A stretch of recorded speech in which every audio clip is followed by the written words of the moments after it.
Cookery சேனலை பார்த்து யார் வேணாலும் சமையல் பண்ணலாம். ஆனா சுவையான சமையல் பண்றது எப்படி? நான் இதயம் நல்லெண்ணெயில சமையல் பண்றேன். ஆஹா ஓஹோன்னு பாராட்டுறாங்க. நீங்களும் இதயம் நல்லெண்ணெயில சமையல் பண்ணுங்க, பாராட்ட வாங்குங்க. தினம் தோறும் வாங்குவே இதயம்.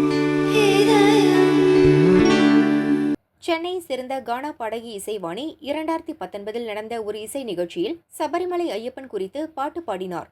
சபரிமலை சீசன் தொடங்கியுள்ள நேரத்தில் அந்த பாட்டு மீண்டும் இணையத்தில் வைரலானது. ஐ எம் சாரி ஐயப்பா என துவங்கும் அந்த பாடலுக்கு ஐயப்ப பக்தர்களும் இந்து அமைப்புகளும் பாரதிய ஜனதா கட்சியும் எதிர்ப்பு தெரிவித்து வருகிறது. அவர் மீது குற்ற நடவடிக்கை எடுக்க வேண்டும் என மதுரை ஜெய்ஹிந்துபுரம் போலீஸ் நிலையத்தில் இந்து மகாசபையின் மாநில இளைஞரணி துணைத் தலைவர் இளவரசன் புகார் அளித்தார். தமிழகம் முழுவதும் உள்ள காவல் நிலையங்களில் கானா பாடகி இசைவாணி அவர்கள் மீது புகார் மனு தெரிவித்து வருகிறோம். நம்ம ஜெயந்திபுரம் காவல் ஆய்வாளர் ஐயா அவர்கள் புகார் மனு வாங்கி கொண்டாங்க, நடவடிக்கை எடுப்பதாக அவங்க அறிவித்து கூறியிருக்காங்க. அவங்க ஒட்டுமொத்த ஐயப்ப பக்தர்கள் பாடும் மன உளைச்சலுக்கு ஆளாயிருக்காங்க. அவங்க மேல கண்டிப்பா நடவடிக்கை எடுக்கணும்னு சொல்லி நாங்க மனு கொடுத்துருக்கோம். அவங்க ஒரு கிறிஸ்தவ பெண்மணி. அது போக அவங்க பெரியாரோட பேத்தி ஐயம் சாரி ஐயப்பா உள்ள வந்தா தீட்டாப்பான்ற மாதிரி பாடலாம் அவங்க இந்த மித்த நாள் இல்லாம இந்த கார்த்திகை மாசம் வந்தா மட்டும் இந்துக்கள் மனம் புண்படும் விதமா அவங்க பாட்டு பாடுறாங்க. அதை கண்டிக்கும் விதமா நாங்க மனு கொடுத்துருக்கோம்.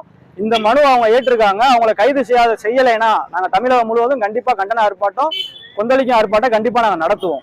அவங்களுக்கு இந்த டைரக்டர் பா ரஞ்சித்ன்றவர் துணை போறாரு. அது போக இப்ப திருமாவளவன் கூட அவருக்கு ஆதரவு தெரிவிச்சிருக்காரு. மித்த கட்சி ஃபுல்லாமே அவங்களுக்கு ஆதரவு தான் தெரிவிக்கிறாங்க. எந்த ஒரு நடவடிக்கையும் எடுக்க மாட்டாங்க. கட்டாயமா இந்த மனு கொடுத்துருக்கோம். தமிழ்நாடு ஃபுல்லாக எங்க இயக்கத்துல இருக்கவங்க ஃபுல்லா மனு கொடுத்துருக்காங்க. கட்டாயமா அவங்க கைது பண்ணுவாங்கன்ற நம்புறோம்.